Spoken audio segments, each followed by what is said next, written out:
Hello and welcome back to my channel Anurag law classes. और हम पढ़ेंगे आज ट्रांसफ़र ऑफ प्रॉपर्टी एक्ट के इम्पोर्टेंट सेक्शन। तो पहला सेक्शन है हमारा ट्रांसफ़र ऑफ प्रॉपर्टी एक्ट का section 5 transfer of property. Transfer of property होता क्या है? तो ट्रांसफ़र ऑफ प्रॉपर्टी वो होता है जब कोई एक लिविंग पर्सन दूसरे लिविंग पर्सन को अपनी प्रॉपर्टी प्रेजेंट या फ्यूचर में ट्रांसफ़र करे तो ही वो ट्रांसफ़र ऑफ प्रॉपर्टी होता है, जो ट्रांसफ़र ऑफ प्रॉपर्टी एक्ट के अंदर आता है। इसमें जो पर्सन है, जो एक पर्सन है, उसको वो कंपनी या एसोसिएशन भी हो सकती है, मतलब कि वो आर्टिफिशियल पर्सन भी हो सकता है। आगे आ जाते हैं। जो हमारा ट्रांसफ़र ऑफ प्रॉपर्टी एक्ट है ये कुछ राइट्स देता है उस दूसरे पर्सन को जो उसको जिसको ट्रांसफ़र करी जा रही है, और इसमें कॉन्सिक्वेंस बता रखे हैं कि जो कॉन्सिक्वेंस बता रखे हैं उनके बारे में जो कि फ्यूचर और प्रेजेंट में करेंगे। और इसमें ये ट्रांसफ़र ऑफ प्रॉपर्टी एक्ट में हमें ये बता रखा है कि इसमें प्रॉपर्टी का कन्वेंस किया जाता है एक लिविंग पर्सन से दूसरे लिविंग पर्सन को, एक लिविंग पर्सन से दूसरे लिविंग पर्सन को, और इसमें विल का ट्रांसफ़र नहीं होता है। इसमें जो विल होती है उसका ट्रांसफ़र नहीं होता है, क्योंकि विल जो है एक डेड पर्सन के लिए यूज़ होती है ना। और हमने अभी पढ़ा था कि जो इसमें हमने पढ़ा था कि ये जो ट्रांसफ़र ऑफ प्रॉपर्टी होता है ये एक लिविंग पर्सन से दूसरे लिविंग पर्सन को ही होता है। ठीक है, अब इसमें आगे आ जाते हैं।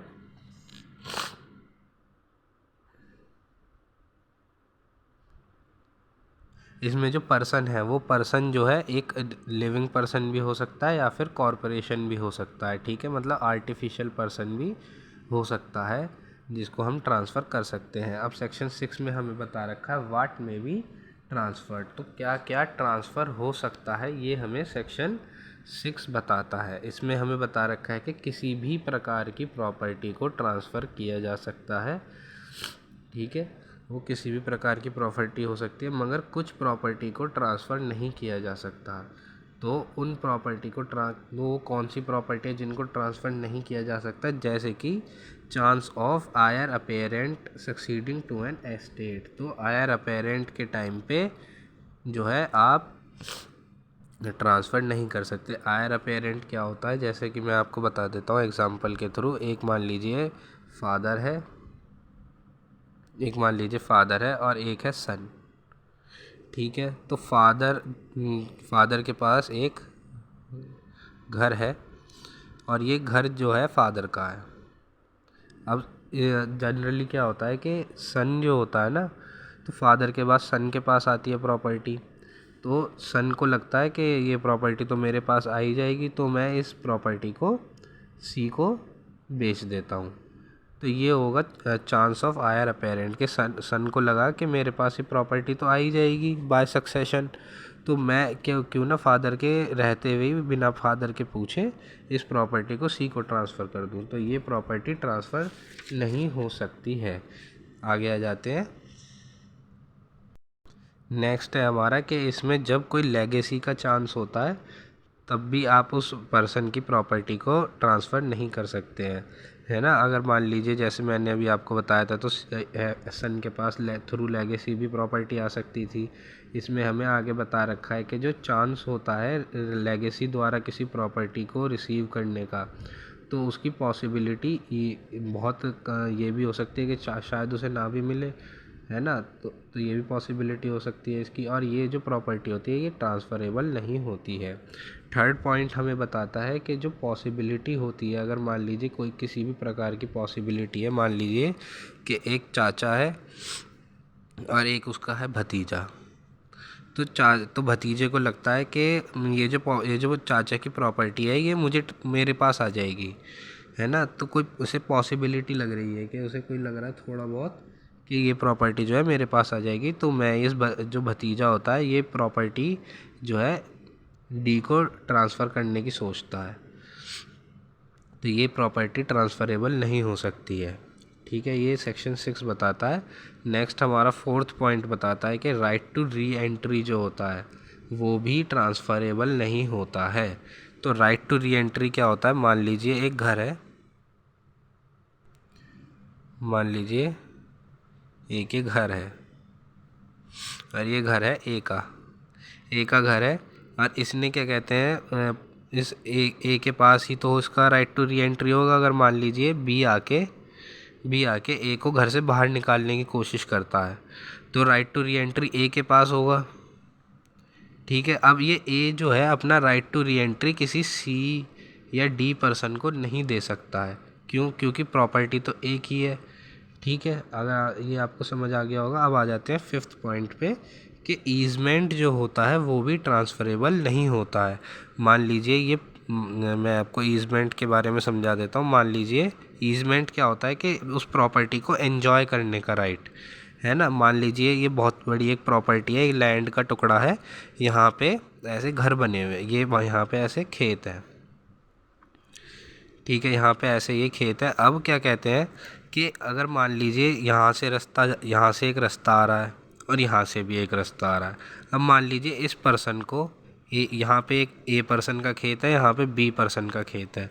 अब इन पर्सन को अपने खेतों में जाना है, तो ये यहाँ से कैसे जाएंगे? ठीक है, तो यहाँ से जाने के लिए इन्हें एक सड़क भी चाहिए, यहाँ से जाने के लिए इन्हें एक सड़क चाहिए, तभी तो ये अपने खेतों में जा पाएंगे। तो यही राइट जो होता है ये ईजमेंट का राइट होता है, और ये जो ए पर्सन है ये अपने ईजमेंट का राइट किसी और पर्सन को नहीं दे सकता है। ठीक है, आगे आ जाते हैं। जो इंटरेस्ट होता है वो भी ट्रांसफरेबल नहीं होता है। ठीक है, मगर मान लीजिए कि आपने अपने बैंक में 1 करोड़ रुपए जमा कर रखे हैं, तो 1 करोड़ का और 1 करोड़ का आपको इंटरेस्ट मिला 60,000 रुपये महीना। ठीक है, अब आपको 60,000 रुपये महीना मिल रहा है, तो ये जो इंटरेस्ट है ये आप किसी और को ट्रांसफ़र नहीं कर सकते हैं। अब आगे आ जाते हैं कि फ्यूचर मेंटेनेंस जो होता है, जो वाइफ को मिलता है, सेक्शन 125 में हमें बता रखा है CRPC में। तो ये जो मेंटेनेंस जो होता है ये भी आप ट्रांसफ़र नहीं कर सकते हैं। ठीक है, सेक्शन 125 CRPC में हमें मेंटेनेंस के बारे में बता रखा है। आप मेरी CRPC की वीडियोस भी देख सकते हैं। आगे आ जाते हैं। अब हमें नेक्स्ट बता रखा है कि राइट टू सू होता है कि जैसे मान लीजिए एक पर्सन है ए और एक पर्सन है बी, तो बी ने ए को ज़बरदस्ती अपनी इसकी प्रॉपर्टी से बाहर निकाल दिया। तो ए के पास राइट है कि वो बी के ऊपर केस कर सकता है ना, बी के ऊपर ये केस कर सकता है। तो ए अगर चाहे तो ये बी के ऊपर केस कर सकता है, मगर ये जो राइट है ये अपने सन को या अपनी डॉटर को नहीं दे सकता है। ठीक है, आगे आ जाते हैं। आगे हमें पब्लिक ऑफिस के बारे में बता रखा है। तो पब्लिक ऑफिस के बारे में हमें बता रखा है कि जो पब्लिक ऑफिस होता है या फिर पब्लिक ऑफिसर जो होता है वो क्या कहते हैं, अपनी पोस्ट को किसी और को ट्रांसफ़र नहीं कर सकता है, ना कि वो अपनी सैलरी को किसी और को अपनी, जैसे मान लीजिए एक पर्सन है ए और एक पर्सन है बी, तो ए पर्सन की जो है पब्लिक जो है सरकारी नौकरी लगी हुई है। अब ये सोचता है कि मैं तो अपने उसमें लेता ही नहीं हूँ, अपने अकाउंट में पैसे लेता ही नहीं हूँ। मैं सोचता हूँ कि बी गरीब आदमी है तो बी गरीब आदमी को अपनी सैलरी ट्रांसफ़र कर सकते हैं, है ना, डायरेक्ट ही काम मैं करूँगा और पैसे दे दूँगा बी को। तो ये जो है ट्रांसफ़र नहीं हो सकता है। सेम स्टाइपेंड्स जो होती हैं वो भी ट्रांसफ़र नहीं हो सकती है, और मिलिट्री और नेवल एयरफोर्स द्वारा जो पेंशनर होते हैं इनको भी इनकी पेंशन जो है ट्रांसफ़रेबल नहीं होती है। ठीक है, आगे आ जाते हैं। आगे हमें बता रखा है कि अगर प्रॉपर्टी इस तरीके की है कि उसे ट्रांसफ़र करना इनवैलिड है, ठीक है, तो वो भी ट्रांसफ़र नहीं की जा सकती। जैसे कि हवा, पानी या फिर लाइट, इन्हें ट्रांसफ़र तो नहीं किया जा सकता, तो इस तरीके की भी चीज़ें ट्रांसफ़र नहीं की जा सकती। और हमें नेक्स्ट बता रखा है कि अगर किसी चीज़ का कंसिडरेशन अनलॉफुल है ना, तो उसको भी ट्रांसफ़र नहीं किया जा सकता। इसमें हमें सेक्शन 23 इंडियन कॉन्ट्रैक्ट एक्ट में बता रखा है अनलॉफुल कंसिडरेशन के बारे में। जैसे कि मान लीजिए एक पर्सन है ए और एक पर्सन है बी। ए जो है बी से कहता है कि तू मर्डर कर दे और मैं तेरे को पैसे दूंगा। ठीक है, तो ये अनलॉफुल कंसिडरेशन हो गई। ठीक है, तो ये भी ट्रांसफ़र नहीं की जा सकती है।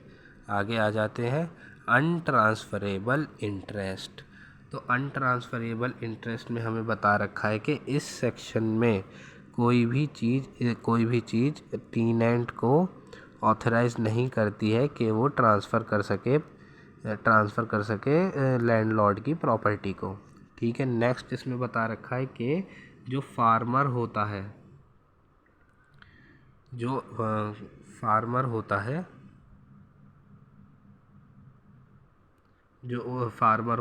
तो वो फार्मर भी अपनी क्या कहते हैं उसको रेवेन्यू के लिए अपनी प्रॉपर्टी को ट्रांसफ़र नहीं कर सकता है। और इसमें लास्ट हमें बता रखा है कि जो लेसी होता है ना, जो लीज़ पे ली जाती है प्रॉपर्टी, उसको भी जो लेसी है उसको जो है प्रॉपर्टी को ट्रांसफ़र नहीं कर सकता है अगर उनने लीज़ पे प्रॉपर्टी ली है तो। अब हम आ जाते हैं सेक्शन 7 पे। सेक्शन 7 हमें बताता है पर्सन कॉम्पिटेंट टू ट्रांसफ़र। तो पर्सन कौन कौन कॉम्पिटेंट होता है ट्रांसफ़र करने के लिए?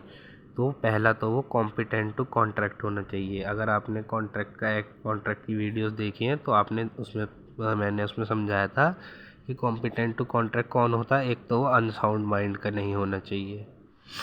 ठीक है, एक वो 18+ होना चाहिए। ठीक है, तो वो कॉम्पिटेंट टू कॉन्ट्रैक्ट होता है। या फिर लॉ द्वारा वो किसी चीज़ कॉन्ट्रैक्ट करने से नहीं कर देना चाहिए कि लॉ ने अगर मान लीजिए किसी पर्सन को इंसॉल्वेंट कर दिया है तो फिर वो पर्सन कॉन्ट्रैक्ट नहीं कर सकता है। ठीक है, अब आगे आ जाते हैं। नेक्स्ट इसमें बता रखा है कि जो पर्सन है उसको क्या कहते हैं टाइटल आ जाता है।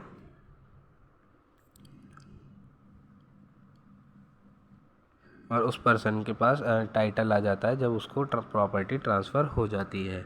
नेक्स्ट हम पढ़ लेते हैं वेस्टेड इंटरेस्ट और कंटीजेंट इंटरेस्ट। ये काफ़ी इम्पॉर्टेंट सेक्शन भी है। वेस्टेड इंटरेस्ट हमें सेक्शन 19 में बता रखा है और कंटीजेंट इंटरेस्ट हमें सेक्शन 21 में बता रखा है। जो भी वेस्टेड इंटरेस्ट क्या होता है? जो भी इंटरेस्ट होता है, मान लीजिए मैं एक प्रॉपर्टी ले रहा हूँ, मेरे पास एक प्रॉपर्टी है ना, और मैं इस प्रॉपर्टी को ट्रांसफ़र करता हूँ किसी एक ए पर्सन को और कहता हूँ कि जब मेरी बेटी 18 साल की हो जाएगी तब मैं तेरे को ये प्रॉपर्टी ट्रांसफ़र कर दूँगा। तो ये वेस्टेड इंटरेस्ट होता है। ठीक है, और कंटीजेंट इंटरेस्ट इसके विपरीत होता है। कंटीजेंट इंटरेस्ट में क्या होता है कि उस प्रॉपर्टी को कंटीजेंट इंटरेस्ट कब कहा जाता है? जब उस पर्सन से, मान लीजिए एक पर्सन है ए और एक पर्सन है बी, तो ए पर्सन ने बी के साथ ये बेट लगाई कि अगर मान लीजिए कि बारिश होगी या नहीं होगी। ठीक है, तो इन्होंने बोला 50-50 रुपए की शर्त लगा लेते हैं इस बात पे। तो ये क्या होगा कि अगर बारिश हुई तभी वो इसको एंजॉय कर पाएगा अपने 50 रुपए को। ठीक है, और अगर बारिश नहीं होती है तो फिर वो नहीं एंजॉय कर पाएगा। तो ये डिपेंड करता है कि या तो ये इवेंट होगा या फिर ये इवेंट नहीं होगा। और वहीं पे वेस्टेड इंटरेस्ट में बता रखा है कि अगर ये इवेंट होगा तो मैं आपको ये प्रॉपर्टी ट्रांसफ़र कर दूंगा। ठीक है, आगे आ जाते हैं। आगे इसमें बता रखा है कि इसमें एक कंडीशन होती है, वेस्टेड इंटरेस्ट में एक कंडीशन होती है जो कि ये बताता है कि एक सर्टेन इवेंट अगर होगा तभी मैं आपको प्रॉपर्टी ट्रांसफ़र करूँगा। और इसमें एक अनसर्टेन इवेंट के बारे में बताते हैं कंटीजेंट इंटरेस्ट में। तो वेस्टेड इंटरेस्ट में जो राइट होता है वो क्रिएट किया जाता है जब इंटरेस्ट उसमें उसके जब किसी पर्सन के पास होता है, तभी उस पर्सन का वेस्टेड इंटरेस्ट राइट क्रिएट किया जाता है। और कंटीजेंट इंटरेस्ट में सिर्फ ओनरशिप का ही एक राइट क्रिएट किया जाता है। और अगर मान लीजिए डेथ हो जाती है पर्सन की जिसके पास इंटरेस्ट है, तो उस इंटरेस्ट का कोई भी इफ़ेक्ट नहीं होगा। और वहीं पे ही कंटीजेंट इंटरेस्ट के बारे में अगर पढ़ लेते हैं, तो कंटीजेंट इंटरेस्ट में अगर डेथ हो जाती है जिसको ट्रांसफ़र करी जा रही थी, तो जो उसका पोजेशन होगा वो फेलियर में माना जाएगा। ठीक है। और जो वेस्टेड इंटरेस्ट है उसमें क्या होता है कि अगर मान लीजिए डेथ हो गई है तो वो लीगल एयर्स के पास चली जाती है। वहीं पे ही वेस्टेड इंटरेस्ट में जो प्रॉपर्टी जो ट्रांसफ़र करने वाला था उसी के ही पास प्रॉपर्टी रहती है। आगे पढ़ लेते हैं वेस्टेड इंटरेस्ट के बारे में। तो ये जो हमारा वेस्टेड इंटरेस्ट होता है ये एक ट्रांसफरेबल और हेरिटेबल राइट होता है। वहीं पर ही कंटीजेंट इंटरेस्ट जो होता है ये ट्रांसफरेबल राइट होता है, मगर ये हेरिटेबल हो भी सकता है या नहीं हो सकता, ये डिपेंड करता है ट्रांसफ़र के नेचर और कंडीशन पे। और वेस्टेड इंटरेस्ट में जो है इमीडिएटली राइट को पोस्टपोन किया भी जा सकता है, और वहीं पर ही कंटीजेंट इंटरेस्ट में राइट को पोस्टपोन नहीं किया जा सकता। अब पढ़ लेते हैं सेक्शन नंबर 25 कंडीशनल ट्रांसफ़र। तो कंडीशनल ट्रांसफ़र क्या होता है वो हमें सेक्शन 25 में बता रखा है। जब एक इंटरेस्ट क्रिएट किया जाता है किसी ट्रांसफ़र ऑफ प्रॉपर्टी को लेके, तो वो डिपेंड करता है कि तो वो किसी चीज़ के ऊपर डिपेंड करता है कि अगर आपने ये कंडीशन फुलफ़िल कर दी तो ही आपको ये ट्रांसफ़र किया जाएगा, तो उसे ही कंडीशनल ट्रांसफ़र कहते हैं। तो ये जो ट्रांसफ़र होता है ये किसी प्रेसिडेंट या कंडीशन सब्सिक्वेंट के ऊपर डिपेंड करता है। तो प्रेसिडेंट क्या होता है, प्रेसिडेंट कंडीशन होती है कि या तो कॉन्ट्रैक्ट से पहले आप उस कंडीशन को फुलफ़िल कर दें, ठीक है, या फिर कॉन्ट्रैक्ट के बाद उस कंडीशन को फुलफ़िल करें। तो अगर कॉन्ट्रैक्ट से पहले कर रहे हैं तो होगा वो कंडीशन प्रेसिडेंट, और कंडीशन सब्सिक्वेंट क्या होगा जब आप कॉन्ट्रैक्ट होने के बाद उसको फुलफ़िल कर रहे हैं। इसमें एसेंशियल्स पढ़ लेते हैं इसके कंडीशनल ट्रांसफ़र के। इसमें हमें बता रखा है कि कंडीशन जो है इम्पॉसिबल नहीं होनी चाहिए। दूसरा इसमें बता रखा है कि कंडीशन जो है फॉरबिडन नहीं होनी चाहिए लॉ द्वारा। तीसरा हमें बता रखा है, थर्ड पॉइंट में हमें बता रखा है कि ये जो कंडीशन है ये इस नेचर की नहीं होनी चाहिए कि अगर उसे पूरा करा गया तो वो जो लॉ को है वो उसके लॉ के प्रोविजंस को डिफीट करे। और ये फ्रॉडुलेंट कंडीशन भी नहीं देनी चाहिए अगर आपको इसमें। और फिफ्थ हमें बता रखा है कि कंडीशन ऐसी भी नहीं होनी चाहिए कि वो किसी और पर्सन को इंजरी या हार्म पहुंचाए। सिक्स्थ हमें बता रखा है कि कंडीशन जो है सिक्स्थ में हमें बता रखा है कि कंडीशन जो है इमोरल या फिर पब्लिक पॉलिसी के अपोज्ड नहीं होनी चाहिए। सेक्शन 52 पढ़ लेते हैं, डॉक्ट्रिन ऑफ लिस पेंडिस। तो डॉक्ट्रिन ऑफ लिस पेंडिस का मतलब होता है कि पेंडिंग सूट या फिर एक्शन या पेटिशन। तो अगर मान लीजिए किसी प्रॉपर्टी, मान लीजिए एक के पास एक प्रॉपर्टी है, और ये जो प्रॉपर्टी के ऊपर जो है केस चल रहा है, इसके ऊपर जो है केस चल रहा है। अब ए जो है इस प्रॉपर्टी को बी को ट्रांसफ़र करना चाहता है, तो ये ट्रांसफ़र नहीं हो सकता क्योंकि इसके ऊपर केस चल रहा है। यही है हमारा डॉक्ट्रिन ऑफ लिस पेंडिस। ठीक है, इसे पढ़ लेते हैं। तो इसमें क्या कहते हैं, during pendency the suit is in court of law property which is subject to litigation can not be transferred. तो जिस प्रॉपर्टी के ऊपर केस चल रहा होता है तो उस प्रॉपर्टी को ट्रांसफ़र नहीं कर सकते हैं। इसके एसेंशियल्स पढ़ लेते हैं। इसमें हमें बता रखा है कि इसमें पहले एसेंशियल है कि सूट या प्रोसीडिंग चलनी चाहिए जो कि किसी कोर्ट में होनी चाहिए, और उस कोर्ट के पास अपनी कॉम्पिटेंट ज्यूरिसडिक्शन भी होना चाहिए। ये जो सूट और प्रोसीडिंग है ये कॉल्यूसिव नहीं होना चाहिए। थर्ड हमें बता रखा है कि जो लिटिगेशन है जो लिटिगेशन है वो एक होनी चाहिए और ये एक ही लिटिगेशन होनी चाहिए और उस स्पेसिफिक क्वेश्चन जो प्रॉपर्टी है वो स्पेसिफिकली क्वेश्चन में होनी चाहिए, तभी ये लागू होगा। फिर और फोर्थ में हमें बता रखा है कि ये जो प्रॉपर्टी है, ये जो ट्रांसफ़र की जाएगी प्रॉपर्टी, ये जो प्रॉपर्टी है इसके ऊपर डिस्प्यूट लगा हुआ होना चाहिए। आगे पढ़ लेते हैं। इसमें बता रखा है कि ये जो ट्रांसफ़र है वो तभी इफ़ेक्ट करेगा जब किसी दूसरी पार्टी उस प्रॉपर्टी के एक्वायर करे और उस प्रॉपर्टी के ऊपर कोई केस चल रहा हो तब।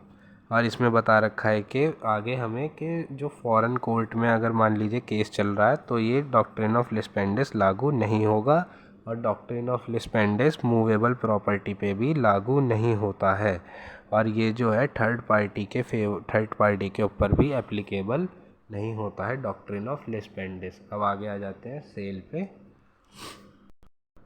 तो अब हम आ गए हैं सेल पे। सेल हमें बता रखा है सेक्शन 54 में।